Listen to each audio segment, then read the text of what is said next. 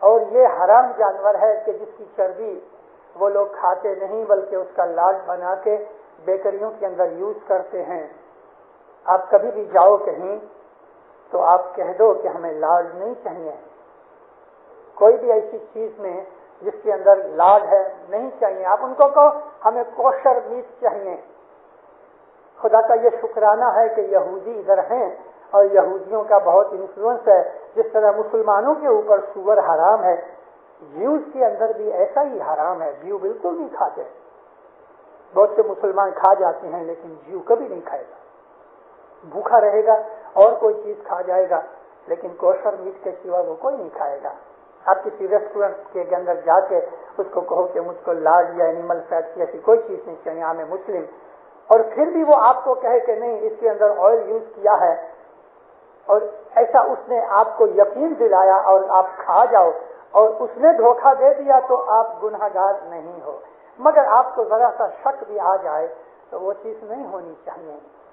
میں نے تو یہ آپ کو ایک مثال دی کہ اللہ نے اس کو حرام کیا مگر وجہ نہیں بتائی، پھر بھی ہمارے لیے حرام ہے. ایسا ہی شراب حرام ہے. شراب بالکل حرام ہے. امام سلطان محمد شاہ فرمایا کہ جس نے ایک بوند بھی پی ہوئے گی اس کو قیامت کے دن پکڑا جائے گا. اور بعض ایسے لوگ بھی ہیں کہ دینداروں وہ شراب پی کے کبھی جماعت خانے بھی آتے ہیں. یہ تو ٹھیک نہیں. نہ صرف خود کے اوپر ظلم ہے بلکہ ہم دوسروں کو بھی ان کی عبادت کے اندر حرام کاری کر کے، یہ حرام کاری ہے شراب پی کے جماعت خانے میں آنا، ہم اس کی عبادت میں خلل ڈالتے ہیں. مرشد نے کہا ہے کہ تم کہیں بھی ہو، شام کا وقت ہو جائے دعا پڑھ لیا کرو. اس حکم کو مانو.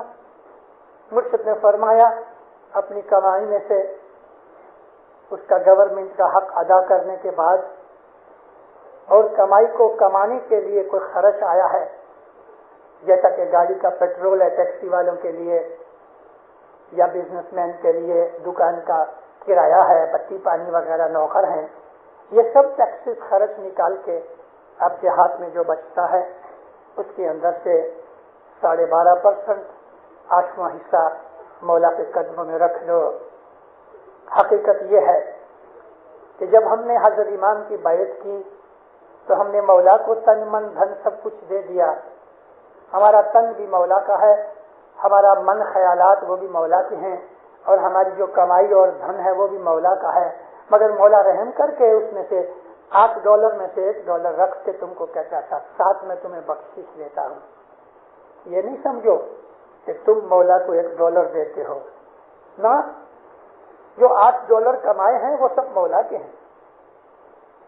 مولا رحم کر کے $1 رکھ لیتا ہے، کہتا تھا 7 تم رکھ لو. تو وہ $7 کے اوپر ہمیں شکرانہ کرنا چاہیے. لیکن ہم اس کا وہ 7 جو بخشش دیے وہ تو ٹھیک ہے لیکن اس کا بھی کھا گئے تو ہمارے دل کالے ہو جاتے ہیں. پہلے پاڑو ستگرنی واچا دیجیے. دوسری بات یہ ہے کہ تم حق کے اوپر، سچائی کے اوپر چلو. بہت مشکل بات ہے یہ، حق کے اوپر چلنا واقعی بہت مشکل ہے. جہاں تک بن سکے حق کے اوپر چلو، جھوٹ مت بولو. جان بچانے کے لیے، کسی کی یا خود کی عزت بچانے کے لیے اگر انسان کو جھوٹ بولنا پڑے تو رسول پاک نے اتنی اجازت کی ہے، وگرنہ نہیں. فائدے بغیر اور خصوصاً دوسرے کو نقصان پہنچا کے اپنا بھلا کرنے کے لیے جو آدمی جھوٹ بولتا ہے اس نے تو بہت بڑا گناہ کیا. دوسرے کو فریب میں ڈال کے خود کی بھلائی کے لیے جو آدمی جھوٹ بولتا ہے وہ گناہ ہے. امام کے حضور میں دار السلام کے اندر ایک مہمانی رکھی گئی اور مہمانی کرنے والی ایک ایسی سوسائٹی تھی جس کے بہت سے شیئر ہولڈر تھے اور وہ لوگ گروسری کا بزنس کرتے تھے. گروسری کے بزنس کے اندر بہت سی باتیں ہوتی ہیں. لڑائی کا زمانہ، اور لڑائی کا زمانہ لگ بھگ ختم ہوا تھا. مشنری تو اپنا کام کرتے ہیں. مشنری جو ہیں وہ تو امام کے فرمانوں اور کتابوں کے اوپر جو ان کو دی گئی ہیں ان کے اوپر عمل کرتے ہیں. وہ کہتے ہیں میں بذات خود یہ کہتا رہا بلیک مارکیٹ کے لیے، اور میں حاضر تھا جب یہ شکایت آئی. کہتے خداوند مشنری لوگ ہم کو جماعت کے اندر بہت گالیاں دیتے ہیں کہ تم بلیک مارکیٹ کرتے ہو اور یہ کرتے ہو. خداوند ہم تو بہت تنگ آ گئے اور اس کے بغیر دھندا نہیں ہوتا. مولانا امام سلطان محمد شاہ صلوات اللہ علیہ نے فرمایا دیکھو بلیک مارکیٹ، سلطان محمد شاہ صلوات اللہ علیہ نے ہمیں اس قسم کے بہت سے رستے بتائے کہ گناہ ایک وہ گناہ ہے کہ جو اللہ کے گناہ ہے، ایک وہ گناہ ہے کہ جو لوگوں کے گناہ ہے، ایک وہ گناہ ہے کہ جو ہمارے دین کے اوپر ہمیں چلنا چاہیے اور نہیں چلتے وہ گناہ ہے. دنیا کے اندر ہمیں جھوٹ بولنے کی کبھی ضرورت پڑ جاتی تو یہ سوچ لو کہ یہ جھوٹ میرے گناہ میں آئے گا.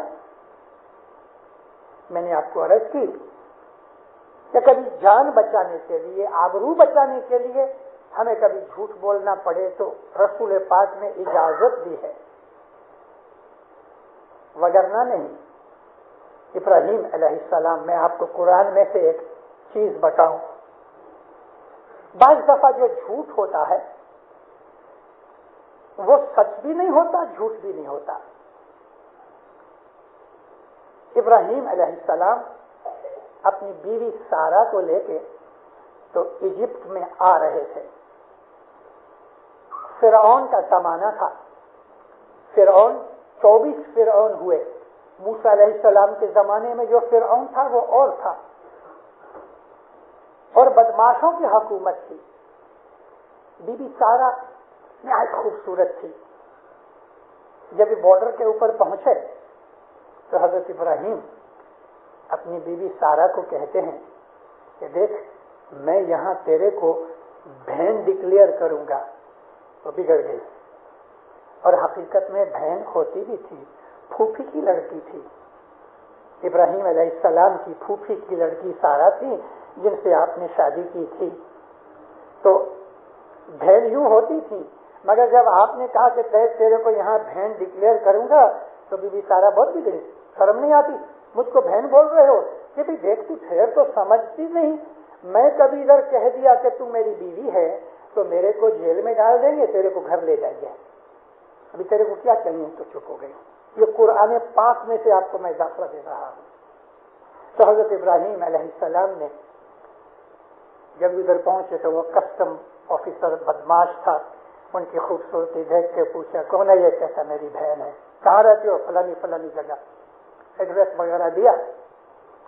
تو اس ایڈریس پہ جا کے تھوڑی دیر ٹھہرے اور چلے گئے دوسری ایڈریس پہ.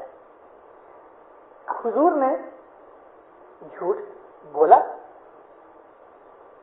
ابراہیم علیہ السلام کے اوپر ہم تہمت لگا سکتے ہیں کہ نبی ہو کے جھوٹ بولے؟ نہیں، جھوٹ تو نہیں بولا، مگر اس آدمی نے اس کو سچ سمجھا، اور سچ تھا بھی، کیونکہ آپ کی پھوپھی زیادہ بہن ہوتی تھی. تو یہ ڈپلومیسی ہے. آپ نے ان کو نہیں کہا کہ یہ میری بیوی ہے، اس سچ کو چھپایا. تو سچ کو چھپانا گناہ نہیں ہے، لیکن جھوٹ بولنا گناہ ہے. جب انسان جھوٹ بولتا ہے تو اس کے دماغ کے اندر دو قسم کے خیالات پیدا ہوتے ہیں. جیب جب بولتی ہے تو دماغ کے حکم سے بولتی ہے. اب دماغ کے اندر یہ ریکارڈ ہے کہ فلانی چیز ہو گئی. اب ہم جیب سے یہ نکال رہے ہیں کہ یہ چیز نہیں ہوئی، تو خود ہمارے دماغ کے اندر، ہمارے مائنڈ کے اندر ڈویلٹی پیدا ہو جاتی ہے. یہ ڈویلٹی سے ہمارے جو خیالات ہیں، من ایکاگر نہیں ہوتا، کنسنٹریشن نہیں ہوتی، اور ون ٹریک مائنڈ نہیں بنتا، جو سچائی کے لیے، مذہب کے لیے، عبادت کے لیے، دھیان لگانے کے لیے بہت ضروری ہے.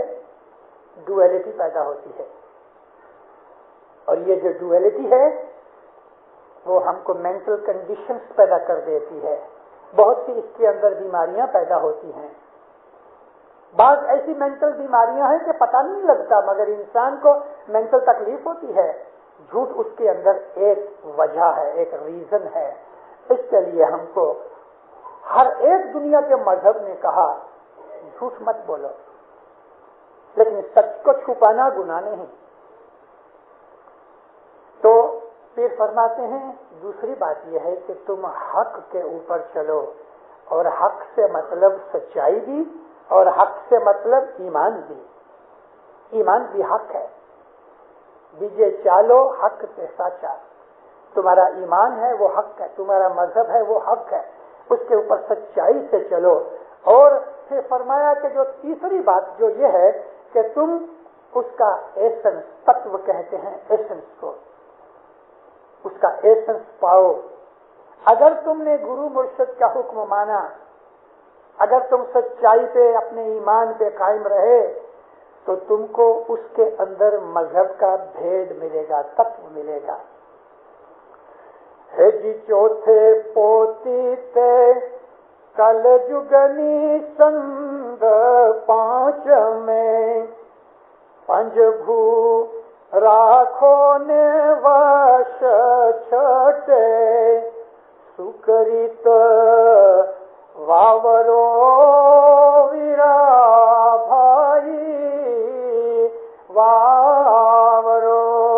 چوتھی بات فرمایا کہ تم یہ جو زمانہ کلجگ کا آیا ہے، چوتھے پوتی چھے کلجگنی سنگ، یہ سنگ بھی ہے سنگ بھی ہے.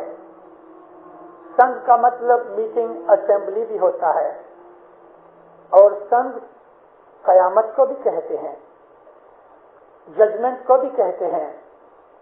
بہت سے گنانوں کے اندر پوتی سے سنگ مطلب کہ تمہارے پاس ابھی وقت آیا ہے. کلجگ بہت لمبا ہے، مگر ہماری زندگی کلجگ کے اندر سے جو جا رہی ہے، ممکن ہے یہ ہماری آخری چانس ہوئے. ہمارے پیروں کے گنان کے حساب سے ہر شخص کو انسانی اوتار میں، انسانی شکل میں اسے 8 دفعہ چانس دیا جاتا ہے.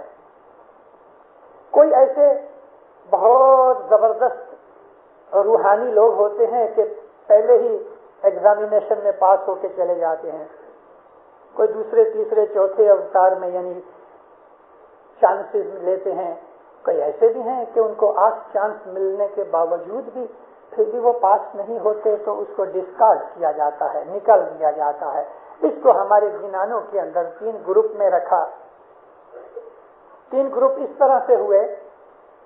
پیروں نے گنانوں کے اندر فرمایا کہ 1/3 جو ہیں وہ تو تر جاتے ہیں، ان کو نجات مکتی مل گئی. 1/3 ایسے ہوتے ہیں کہ جو گھور اندھاری ہیں. گھور اندھار کا مطلب یہ ہے کہ وہ ڈیٹین ہو گئے، اندھیری کوٹھڑی میں ڈال دیے گئے. اور دوسرے جو 3rd پارٹ ہے، تیسرا، تو فرمایا وہ آواگمن میں ان کو ریپیٹ کرنے کا چانس ملتا ہے. ایک پاس ہو گئے، ایک فیل ہو گئے، اور اس کو نکال دیا گیا. لیکن 3rd گروپ ایسا ہے کہ اس کو ریپیٹ کرنے کا چانس ملتا ہے. تو ریپیٹ کرنے کا جو چانس جب ملتا ہے تو ہو سکتا ہے وہ آخری چانس ہو. خدا بہت دفعہ خدا چانس دیتا ہے، لیکن کبھی ہمیں یہ آخری چانس ہو گیا تو پھر ہم مر جائیں گے. تو فرمایا تمہارے لیے موقع آخری ہے. چوتھی بات یہ ہے کہ یہ تمہارا کلجگ میں آخری موقع ہے. اور 5ویں بات یہ ہے کہ تم 5 بھو جو ہے اس کو کنٹرول میں رکھو. یہ 5 بھو سمجھنے جیسی چیز ہے. بھو کہتے ہیں ایلیمنٹ کو، انگلش میں جیسے مٹی ایک ایلیمنٹ ہے. 5 چیزوں سے ہمارا بدن بنا ہوا ہے، اور ہماری زندگی 5 چیزوں سے کمپوز ہوئی ہے. اردو کے اندر اس کو 4 عناصر کہتے ہیں. 4 عنصر، مٹی، پانی، ہوا، آگ، اور 5ویں چیز ہمارا جیو ہے، لائف فورس. اس کو ہمارے پیروں نے آکاش کہا. مٹی، پانی، ہوا، آگ، آکاش. آکاش کا مطلب ہے گیشیس میٹر، جو ہوا سے الگ ہے، جیسے کہ ایتھر ایک فورس ہے، ایتھر گیس بھی ہے، مگر یہاں ایتھر سے مراد گیس نہیں، یہاں ایتھر سے وہ چیز مراد ہے کہ جو دیواروں، چاہے وہ پتھر کی دیواریں ہوں چاہے لوہے کی دیواریں ہوں، اس میں سے آجو باجو آر پار جا سکے، اس فورس کو کہ جو فورس تمام ارتھ کو انویلپ کر کے بیٹھی ہوئی ہے، اور اس فورس کو کہ جس کی وجہ سے زندگی اس دنیا کے اوپر قائم ہے، اس کو آکاش کہا گیا۔ تو یہ جو ایتھرک یا ایسٹرل چیز ہے، جس کو ہم اپنا جیو کہتے ہیں، اور روح الگ ہے، روح اور جیو کو مکس نہیں کرنا، روح جدی چیز ہے، جیو جدی چیز ہے۔ جیو جو ہے وہ لائف فورس ہے، انسان کا ہارٹ بند ہو گیا، جیو ختم ہو گیا، لیکن ہارٹ بند ہونے سے ایسا نہیں سمجھنا کہ فوراً روح نکل جاتی ہے، روح اندر بعض دفعہ رہتی ہے، کبھی 2 گھنٹے رہتی ہے، کبھی 2 دن بھی رہتی ہے۔ جیسے ہی ہارٹ بند ہوا، بلڈ کا گھومنا پھرنا بند ہو گیا، اور ڈاکٹروں نے کہہ دیا بایولوجیکلی مر گیا، ختم ہو گیا، تو بھی اندر حساب کتاب ہوتا ہے۔ وہ حساب کتاب 1 سیکنڈ میں بھی ہو سکتا ہے، وہ حساب کتاب 1 سارا دن بھی ہو سکتا ہے۔ جب تک حساب کتاب نہیں ہوتا تب تک روح بدن سے باہر نہیں نکلتی، اور روح نکلنے کی نشانی یہ ہے کہ انسان کا بدن ڈیکمپوز شروع ہوتا ہے۔ اس وقت جب روح نکل جاتی، جب تک روح اندر قائم ہے، بدن کے اندر ڈیکمپوزیشن شروع نہیں ہوتی۔ تو دیندارو، یہ جو 5 بھوئیں ہیں، پھر ان کا ہماری لائف کے اوپر اثر پڑتا ہے۔ مٹی سے ہمارا بدن بنا ہے، اور اس سے ہمیں شہوت ہوتی ہے۔ ہماری جو سیکشول سائڈ ہے وہ مٹی کے ساتھ تعلق رکھتی ہے، اور جو کرودھ ہے ہمارے اندر، پیروں نے اس چیز کو اس طرح بیان کیا، جیسے کہ میں نے آپ کو کہا مٹی، پانی، ہوا، آگ، آکاش۔ پیروں نے کہا کام، کرودھ، لوبھ، موہ، مد۔ مٹی جو ہے وہ شہوت کی چیز ہے، کرودھ جو ہے وہ آگ ہے، آتش میں سے پیدا ہوتی ہے۔ آدمی کو جب کرودھ آتا ہے، غصہ آتا ہے، تو یہ آگ ہے۔ حسد بھی اس کا ایک ایلیمنٹ ہے، آگ کا۔ لوبھ، لوبھ کہتے ہیں انسان کو کسی چیز کا لالچ پڑے، جو کہ انسان کو گریڈی کرنا، یہ انسان کی ہرس جو ہے، گریڈ کو ہرس کہتے ہیں عربی زبان میں۔ یہ ہرس ہوا کے ساتھ تعلق رکھتی ہے، غصہ جو ہے وہ آگ سے تعلق رکھتا ہے، اور ہرس جو ہے وہ ہوا کے ساتھ تعلق رکھتی ہے۔ اور موہ جو ہے، موہ جس کو انگلش میں ہم ٹیمپٹیشن کہتے ہیں، وہ ہمارے جیو کے ساتھ تعلق رکھتی ہے۔ جب تک انسان کے اندر جیو ہے، کبھی بوڑھا بھی ہو گیا تو بھی اس کا موہ یعنی ٹیمپٹیشن نہیں جاتی۔ اور جو مد ہے، مد کا مطلب مغروری، یہ مغروری پانی کے ساتھ نسبت رکھتی ہے۔